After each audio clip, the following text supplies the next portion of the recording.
भाई आपने वहां बंद कमरे में बैठ के लिख दिया कि ये यहां से यहां लाइन खींच दी, वहां पता ही नहीं आपको कि कहां तक लाइन जा रही है, कौन यहाँ रह रहा है। आपने तो वहां लिख दिया कि भाई सरकारी है। एक बार आके देखा था कहां तक लिख रहे हो? तो भाई अगर आपके बाप की है तो आपके बाप का नाम बता दो। हम हमारे बाप की है इसलिए नाम बता सकते हैं, और अगर आपके बाप का नाम नहीं है तो मेरे भाइयों को परेशान करना बंद कर दे वन विभाग, वरना साफ कह रहा हूं कि अब इन्हीं की वन विभाग ने अब किसी भाई को बेघर करने की कोशिश की तो वन विभाग आमना सामना होगा, जो उंगली करोगे वो सबसे पहले आपकी तोड़ दी जाएगी। बहुत हो गया ये, कोई बात नहीं। हमारा जब घर लूट रहा है, हमारी जंगल जा रहा है, हमारी जमीन जा रही है, आखिर करेंगे क्या? फिर हम मजबूर होकर हमें वो रास्ता अपनाना पड़ेगा। इसलिए साफ चेतावनी है, चाहे तहसीलदार साहब हो जो फालतू के बिना नाम और इनके नाम पे नोटिस दिए जा रहे हैं। तहसीलदार साहब एक बार केलवाड़ा से घूम के निकलोगे ना तो आपकी जितनी दिन की उम्र होगी, मैं ज्यादा बड़ी बात तो नहीं, जितनी आपकी उम्र होगी दिन वाइज गिन लेना, उतने केलवाड़ा के आसपास आपको ऐसे कब्जे मिल जाएंगे जिनकी बात ही नहीं। वो कब्जे छोड़ के आप दूर गांव में हमारा कोई भाई 10 पीढ़ी से एक जगह बैठा है, वहां आप कभी 91 के नाम पे, कभी बिला नाम के नाम पे नोटिस दिए जा रहे हो। तो साहब ऐसा नहीं हो जाए कि किसी दिन ये नोटिस बना के, समझ गए, तो नोटिस बना के डालने पड़ेंगे। तो 31 तारीख को केवल टाइगर रिजर्व नहीं, इस क्षेत्र में जितने भाइयों को, पूरे कुंभलगढ़ विधानसभा क्षेत्र की बात कर रहा हूं कि जितने भाइयों को जो अपने बाप दादा परदादा के समय से जो जमीन पर आप काबी हो और आपको नोटिस देकर कोई परेशान कर रहा है, वो सारे भाई अपने नोटिस लेकर कुंभलगढ़ आ जाना। उस दिन तहसीलदार साहब से आमने सामने बैठ के बात करेंगे। ये ऐलान कर देना कि जिस भी भाई को नोटिस मिला है, एक एक नोटिस में तहसीलदार साहब से पूछेंगे कि बताओ साहब ये नोटिस किस आधार पर दिया है। और उस क्षेत्र के भाई एक और काम करना, जितने भी रोड किनारे अच्छी जगह, जैसे कुछ समय पहले पीपड़ा में एक कांड हुआ था, याद है? 3 महापुरुषों की मूर्ति लगाई थी। क्यों लगाई थी ये भी पता होगा कि वो जमीन भी किसी ने कब्जा कर रखा था जबरदस्ती। तो इस तरह के जो कब्जे, जिन पर बिना SC ST के लोगों ने जो कब्जे किए हुए हैं, ऐसे जितने भी कब्जे किए उन सबकी लिस्ट भी बना के ले आना। तहसीलदार साहब की उसमें टाइम बैठ के आमने सामने बात कर लेंगे कि इनका क्या हिसाब किताब है, बता दो। ये भी हिसाब किताब पूरा करेंगे, एक दो चीज नहीं।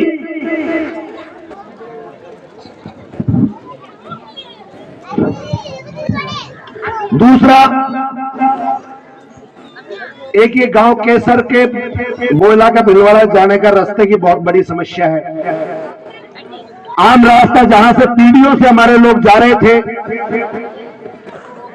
मुझे जहां तक पता है रेवेन्यू विभाग के अधिकारी यहां हो तो कि रास्ता आवागमन का चाहे रिकॉर्ड में हो या नहीं हो, रास्ता दिया जाना वाजिब होता है और ये प्रशासन की जिम्मेदारी है। जिस रास्ते से हम कई पीढ़ियों से जा रहे हैं, आज अचानक वो रास्ता किसी के खातेदारी नाम करके आप कहते हो कि उसकी खातेदारी में है और आप यहां से नहीं निकल सकते, तो मैं आपसे आग्रह करता हूं कि या तो नियमानुसार उस रास्ते को खुलवा दीजिए, नहीं तो किसी दिन मजबूरी में JCB लगा के हमको रास्ता खोलना पड़ेगा और फिर आमना सामना होगा तो जो होगा फिर देखा जाएगा।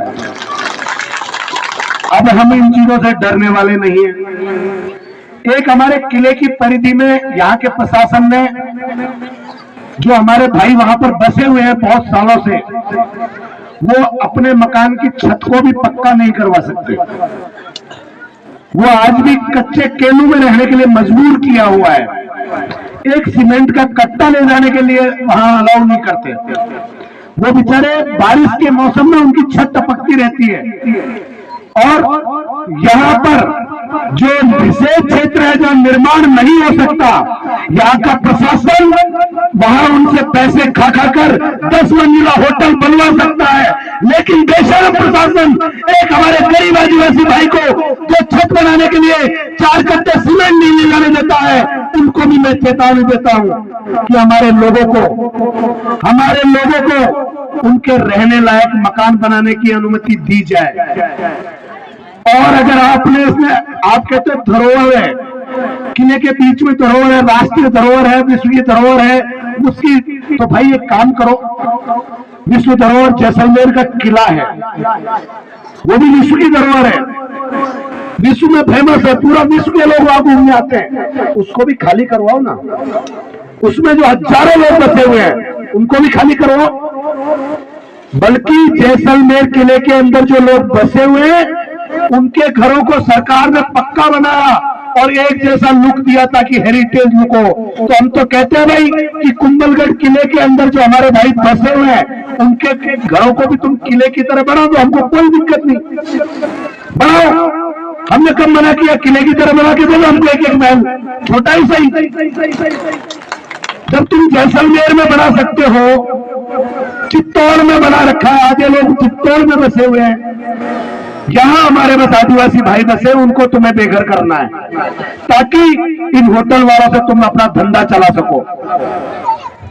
तो ये सब समस्याएं प्रशासन को मैं फिर अवगत करवा देता हूं कि ये जो मांगे हैं, इन मांगों को लेकर 31 तारीख को पूरा कुंभलगढ़ आ रहा है एसडीएम ऑफिस।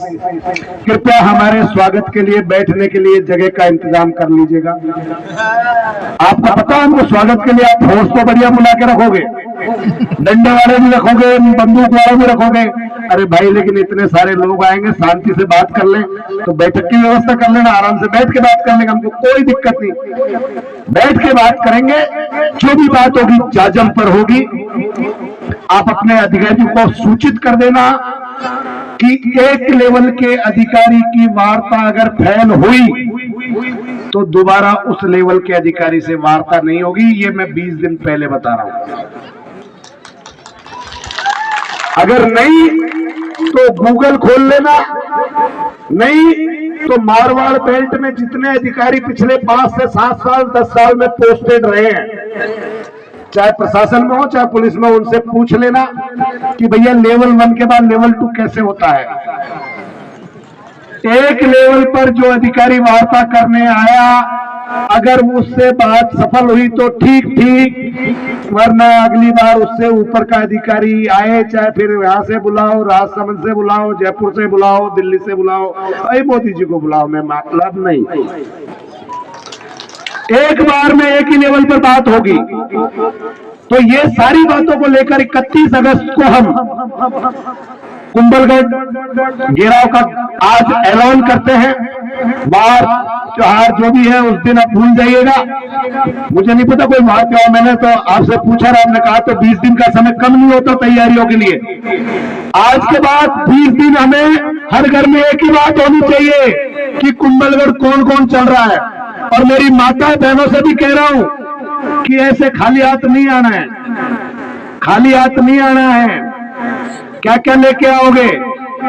घर से 2-4 किलो आटा जरूर साथ में लेके आना। रोटले वही बनाने पड़ेंगे 2 दिन 4 दिन 6 दिन, क्या पता कितने दिन, तो जुगाड़ करके लेके आना पीछे। भाई भूखे भजन नहीं होंगे ज्यादा दिन, तो इसलिए तैयारी के साथ आना है। इस बात का मैं पुनः आग्रह करता हूं।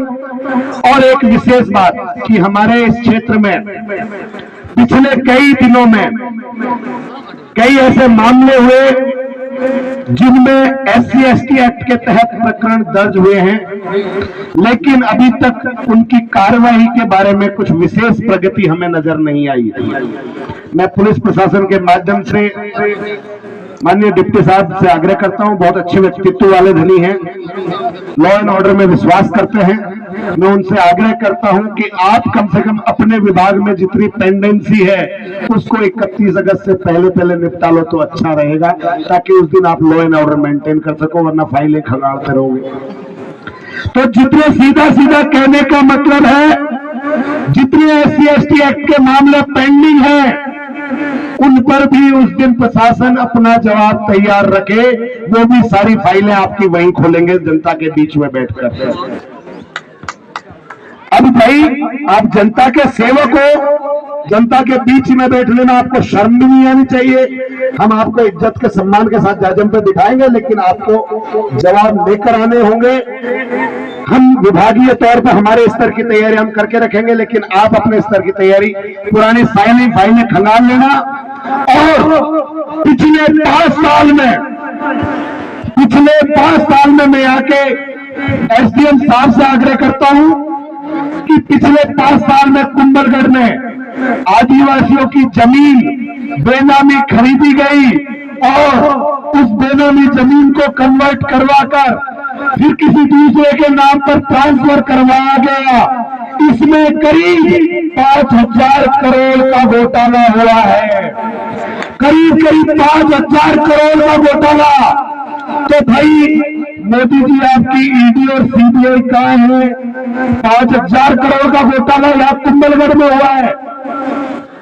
ये बेनामी संपत्तियां जो खरीदी गई है, इनमें किन किन अधिकारियों का पैसा लगा है?